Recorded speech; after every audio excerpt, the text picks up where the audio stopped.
Hey guys, a lot of you guys were asking me how I built this twin engine motorized bicycle. So in this video I'm going to go into more detail on how I mounted it, how the drivetrain works, and stuff like that. So I guess we'll start with the mounting process. As you can see, since these engines cannot be mounted on the frame, since there's two of them, it's wider. This normally would be where the frame is, right? So this is a long bracket that goes either side of both engines, and it has studs that just mount through holes in the engine, and that works great. And then over here we have two bolts, one on either side, with a U-bolt just for extra reinforcement, and then another bracket on the bottom that pinches the two brackets together and holds it on the frame, and that's nice and sturdy. So that's the front mount. They're both the same on both sides. You know, one here, there's two bolts here on this one engine, and there's two bolts there on the other engine, and that works good. Then we come back to this bottom mount. The jackshaft mount, or this shift kit, has a little lip here at the bottom that's a 90-degree. So this is a horizontal bracket, just like the front one, that goes and spans to either bolt or both engines. And then there's a bracket here that is a 90-degree that is held on by a U-bolt, so it can make the turn to hold this this horizontal bracket on. And that just mounts with two bolts, you know, one here and one on the other engine, on the other jack shaft, and then these two bolts hold this bracket onto the other 90-degree bracket. Then the top mount here has a bit of a bend in it. This is just a piece that I found, so it really doesn't need the bend in it. It could be back tilted more, but this actually makes the bottom one line up better with this frame type. This frame, by the way, is a Genesis GX7 29-inch cruiser bike, and works great. It actually fits me, so it's nice. I'm 6'4", so anyway. But this mount is mounted vertically by two bolts on both jack shaft mounts, two, and then one and two, and then that is held together with another bracket on here with another U-bolt that is just for safe, you know, reinforcement and stuff.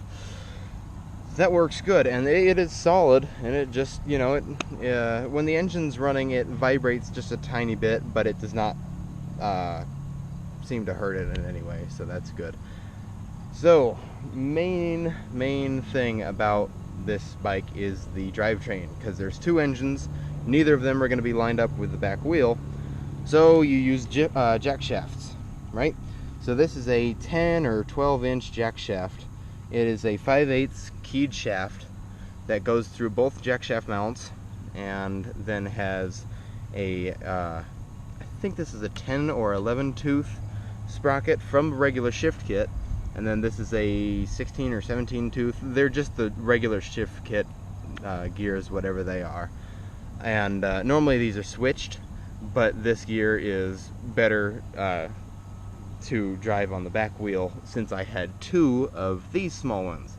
So these gears here, there's one here, and then there's one the exact same size here, and they are both lined up with both engines like that, and then the other one's like that too, where they will spin at the same speed and then just transfer the power to this jack shaft equally. Then of course this gear goes and drives the back 44 tooth sprocket, just regular stock 44 tooth sprocket, but since there's gearing up here that's different, like this is a way bigger gear than what you get on the inside of these engines, that it is faster, but since it's geared higher, normally that means less get up and go power, but since there's two engines, it's got enough torque and power to get it moving quite well. So still got to help it maybe pedal a tiny bit, but it's not bad. So these are just stock Chinese 80cc two-stroke engines, and they're just running beautifully together. But okay, there's a whole driving mechanism that is connected with one jack shaft to one sprocket on the back, right? But how do you disengage it? Simple. It's the exact same story that a regular motorized bike would have, which is the clutch arm.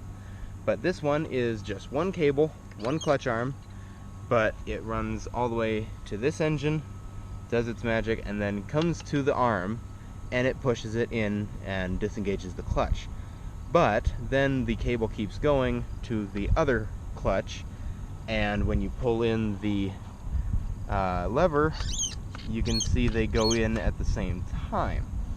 This is one of the hardest things to do when you're building a twin engine motorized bike, because you have to get these exactly synced.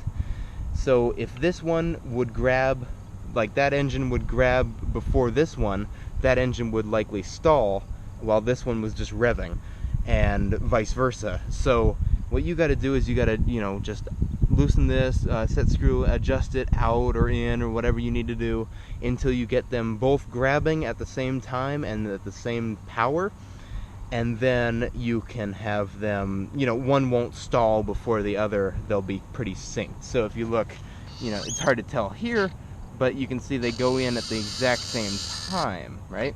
If you do it slow.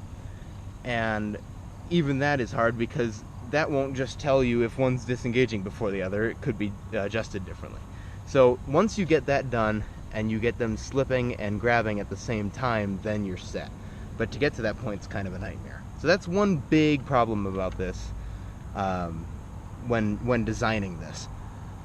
So the other thing is the throttle. How are you going to get both engines to rev up at the same time and have the same adjustment on the throttle, right? Well, normally they just have one cable go to each carburetor on the top, right? And it lifts that gate in there. Well, on this one, you need them to be pretty synced. Now, the clutch kind of acts as a slipping point, where they don't have to be perfectly at the same RPM, because one clutch will just slip a tiny bit longer than the other then, until they're all the way engaged, and that makes them kind of a syncing mechanism, really.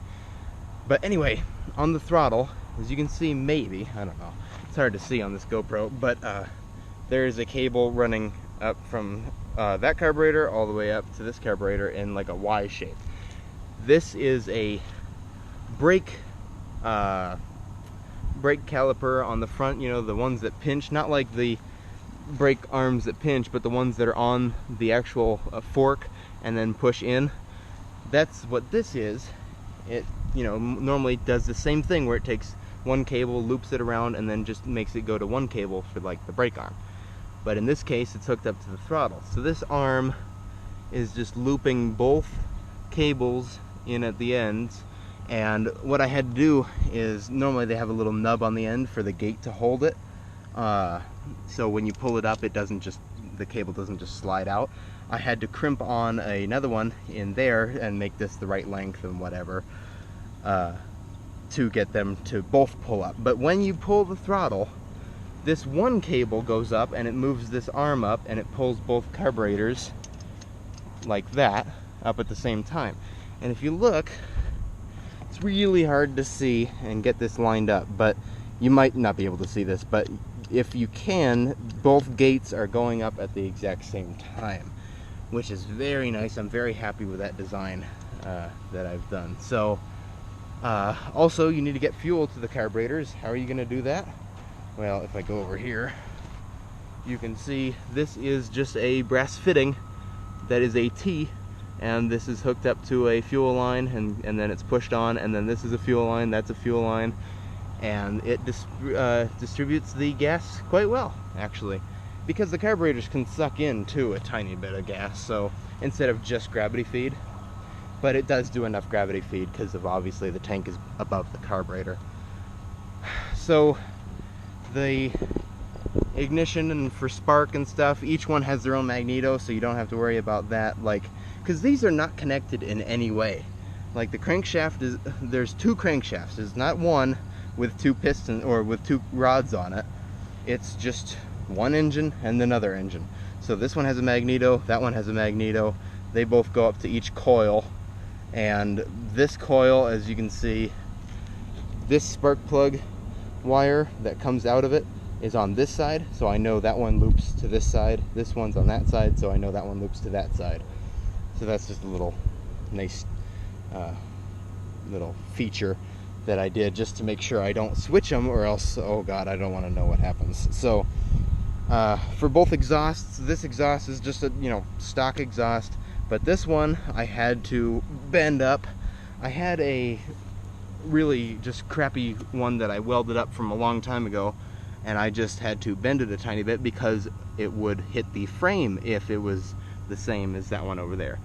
So this one is just twisted a tiny bit so it can go down. It doesn't look as pretty, but it kind of looks like scrambled, which is kind of neat, I guess. But you can see here's the other jack shaft mount, and here's the other end of the jack shaft, and it works. You know, this thing, for how simple and stock it is, from my design on how trying to mount it up, and just having a regular 44 tooth sprocket and not knowing any of the gear ratios or anything, it is faster than a regular 44 tooth sprocket. It can probably, I've got it up to 45, so I mean it's quite geared pretty high. So, but anyway, if you guys have any more questions on how I did something, or if I did not cover something in this video, or it was not clear or whatever, please let me know in the comment section, and I will have a video of me riding this sometime in the near future. Thank you guys for watching. Goodbye.